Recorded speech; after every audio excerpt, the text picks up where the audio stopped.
Welcome friends. In this video lecture I will show you the basic concept about the post-transcriptional modification. Before going to the basic of the post-transcriptional modification, let me first talk a little bit about the prokaryotic cell and the eukaryotic cell. So as we all know that prokaryotic cells are the most primitive type of cells present in the planet Earth, and this cell is these cells are the single cell structure, and it does not contain any nucleus inside it, and it also does not have any kind of cellular components or membrane bound cellular organelles. So here no membrane bound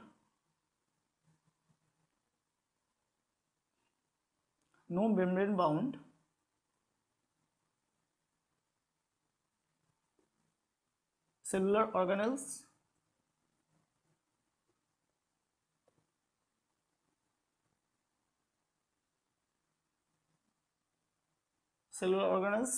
and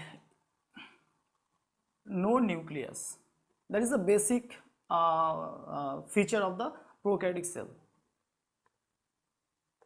No nucleus and no membrane bound cellular organelles are found to occur in the prokaryotic cell. So if we look at the genetic material of the prokaryotic cell, it is just the circular type of DNA, okay, circular and naked, because there are no histone proteins present in the DNA, okay. So also this is one another characteristics of the prokaryotic cell is no histone. But in some viruses that I will show you in the post-transcriptional modification, the biological aspects of the post-transcriptional modifications, some viral DNA can have the properties to achieve the histone type of protein with their DNA, okay, or genetic materials. So we will see that thing later on, okay. So here no histone proteins are present, no nucleus are found, no nucleus is present, and also no membrane bound cellular organelles are found in the prokaryotic cell. So if we look at the structure of the gene or DNA in case of prokaryotes, it is simply the circular DNA. It is the circular DNA, okay. And apart from that DNA, some most of the bacteria contain another extra chromosomal part that is known as the plasmid. Okay. Now, excuse me. Inside the DNA, if we look at the structure of the DNA in case of prokaryotic cell, all the regions of the bacterial DNA are having the codon sequence or codon region. All the regions of the bacterial DNA are the codon region. So all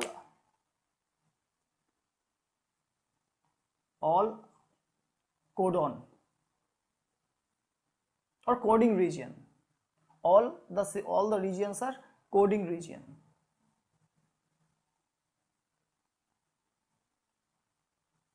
Coding region. So what do you mean by coding region? Coding regions are the region on the DNA where, that contain the information about the protein synthesis or the protein, okay. So those regions are called the codon regions, okay, and no non-codon regions are found. So, and also no histone, that I have already talked. And when the DNA is transcribed into the RNA, then it will be the single stranded RNA, okay. So this is the 5' end, then this will be the 3' end. So this is a normal mRNA. And why we are calling it mRNA rather than the primary transcript? Because it does not go for any kind of modifications. Why? Because it does not contain, this RNA does not contain any kind of intron sequences. Why? Because DNA does not have any non-coding sequences. If non-coding sequences are present, then it will be transcribed into the intron in the mRNA. Okay, so as there is no any single intron region present in the prokaryotic DNA, so there is no any intron regions present in the RNA. So all the sequences are the exon sequences, right? And from here the functional protein will be translated. So this is the protein.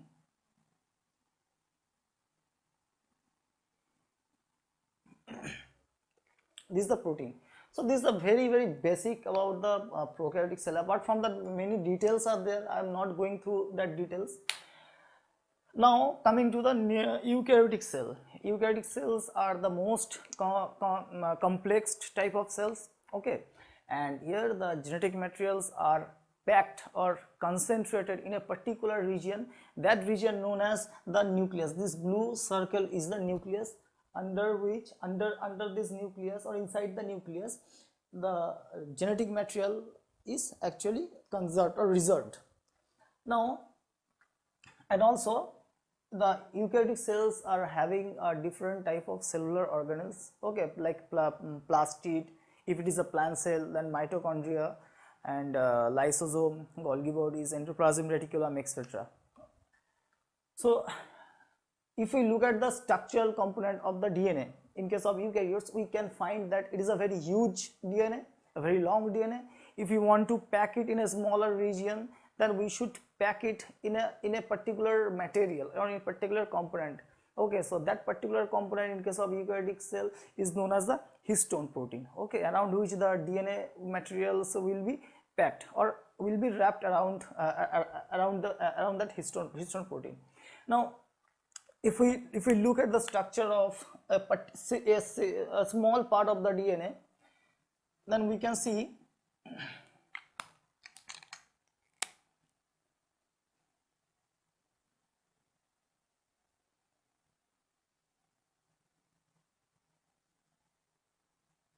so this is the DNA and it actually wraps around the histone proteins. Okay, so these red portions are the histone proteins.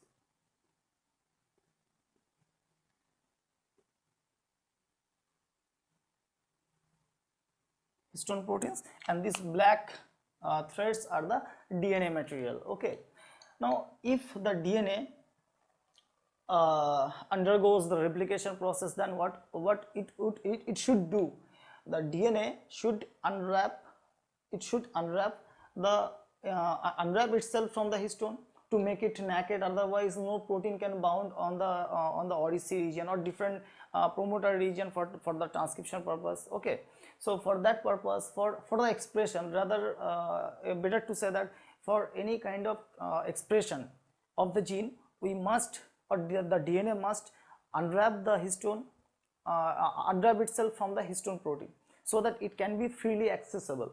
Okay, so after releasing the histone proteins from the DNA, it will be naked, the DNA will be naked.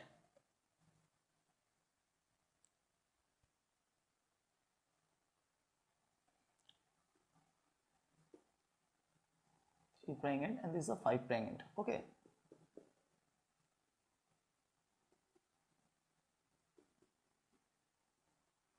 this and the DNA, in case of the eukaryotic DNA, it contains both intron sequences, the non-coding region as well as the coding region.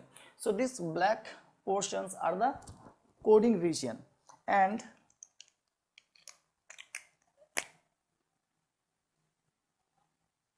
these blue portions are the non-coding region. So these are non-coding region,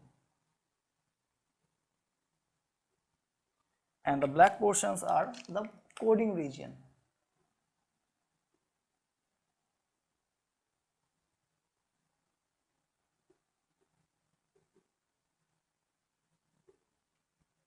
And this coding region contains all the information about the protein, and the non-coding region does not contain any information about the coding.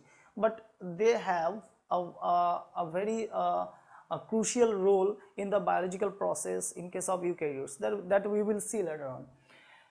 Now, whenever the DNA is transcribed into the RNA, then it will have transcription.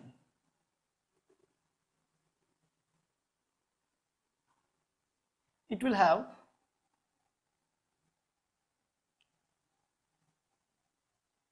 the RNA, RNA. We don't know what kind of RNA it is, whether it is the mRNA or the primary transcript or whatever it is. So let's see. As the DNA of eukaryotic cell contains the coding region as well as the non-coding region, that will be transcribed into the RNA as a intron and the exon. So here the non-coding in the RNA, the non-coding region will be transcribed as a introns region, and the coding region will be transcribed as the exon region. So this black, I am just keeping some part as a black, then erasing the rest of the part. So this part is deleted and this particular part is deleted.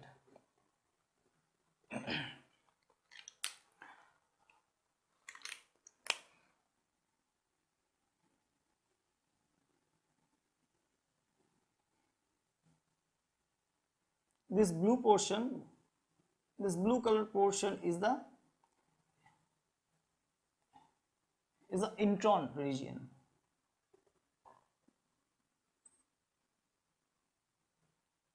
Intron region, which does not contain any kind of information about the protein, and this black portion, this black portion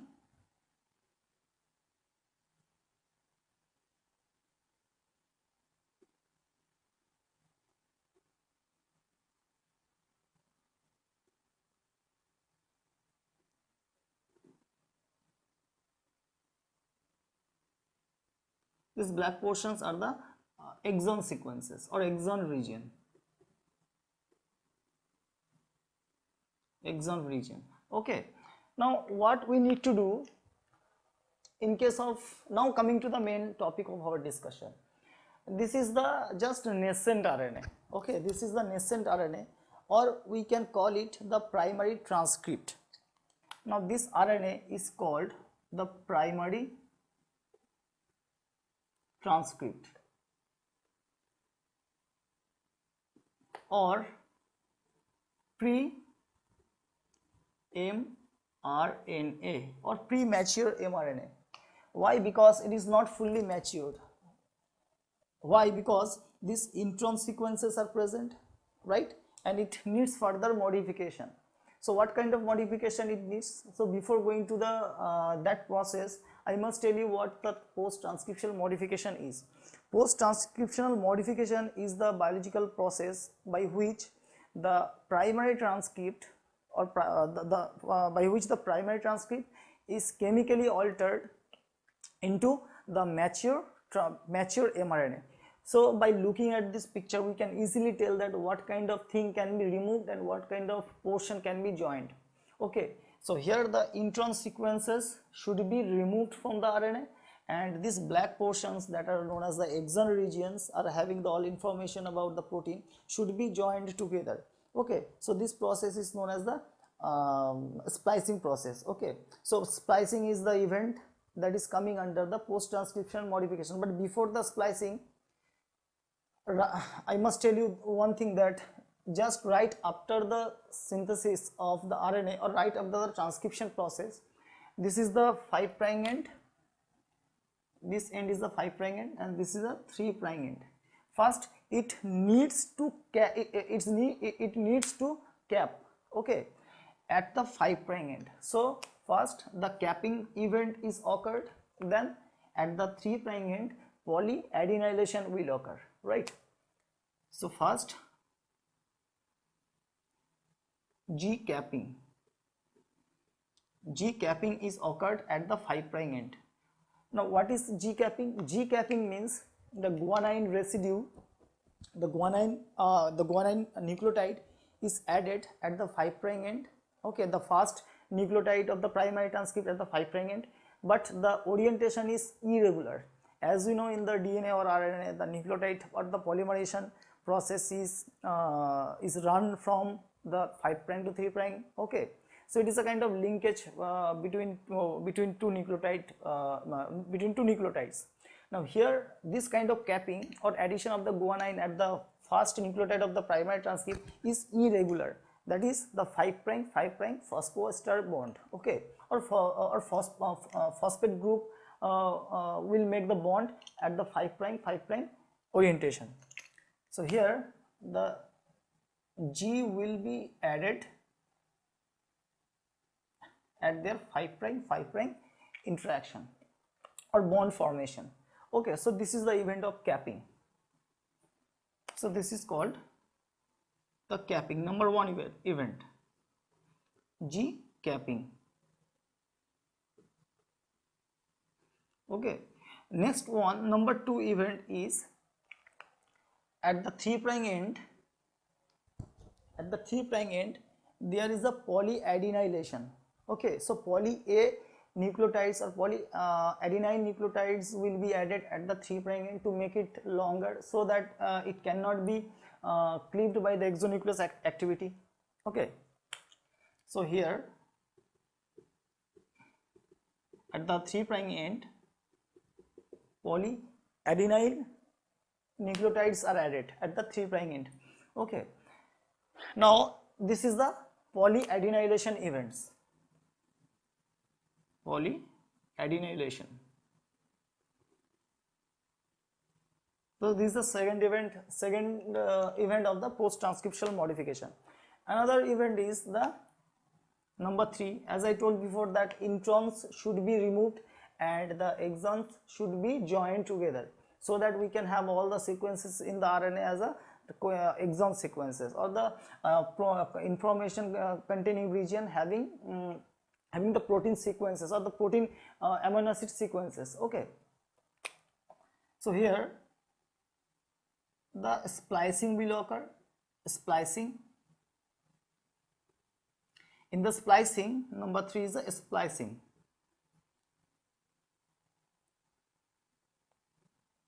Now in the splicing, what will be happened? These introns will be removed and the exons are joined.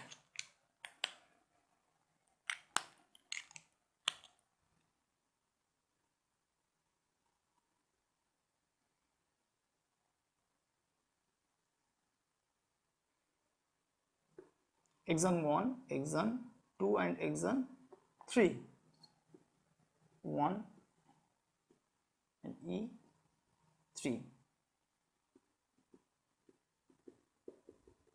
This is the 3' end, and here the G cap is occurred at 5' interaction.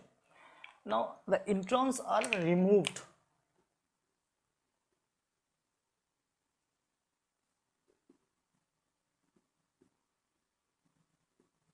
Now intron sequences are removed from the primary transcript.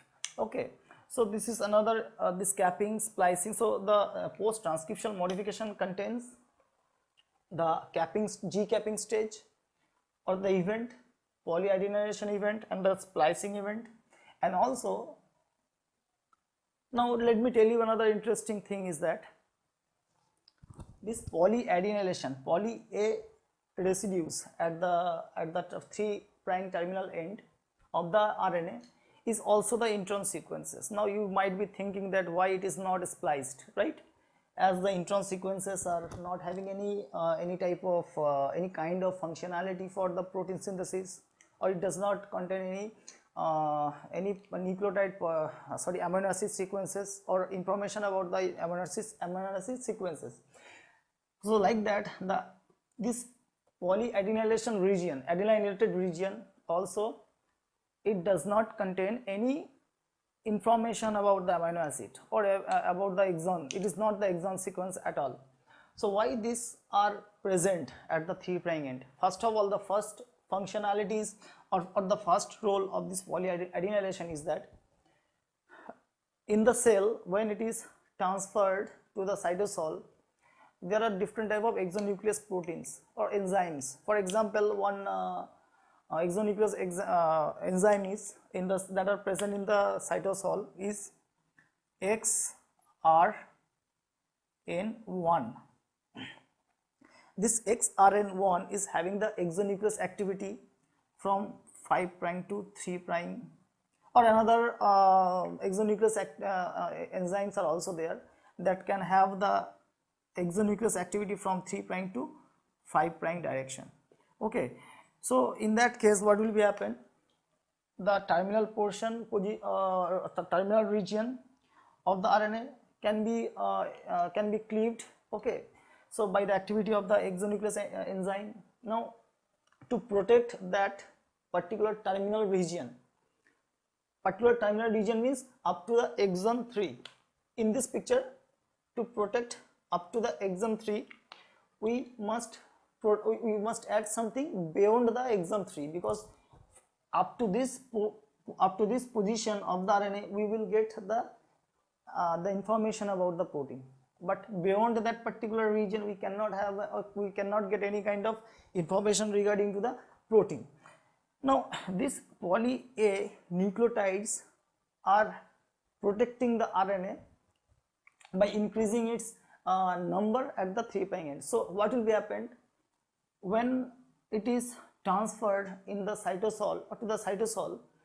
Now the exonuclease activity will cleave it, but at the time of cleaving, before reaching at this particular exon 3 region, the protein synthesis will be finished. Okay, so no matter after that whether it is cleaved or not, because our goal is to synthesize to produce the protein. So before reaching the exonuclease activity in that particular exon 3 region, the translation process will be finished. This is one aspect or one role of the polyadenylation. Another functionality of the polyadenylation is that we know that histone proteins are present only in the DNA, but at the 3' end of the RNA, when it is polyadenylated, then this adenylated part will be wrapped around the histone. Okay, as a result of that, it is not spliced away, only the intron sequences are spliced. Okay, so this is another interesting thing in the case of this polyadenylation.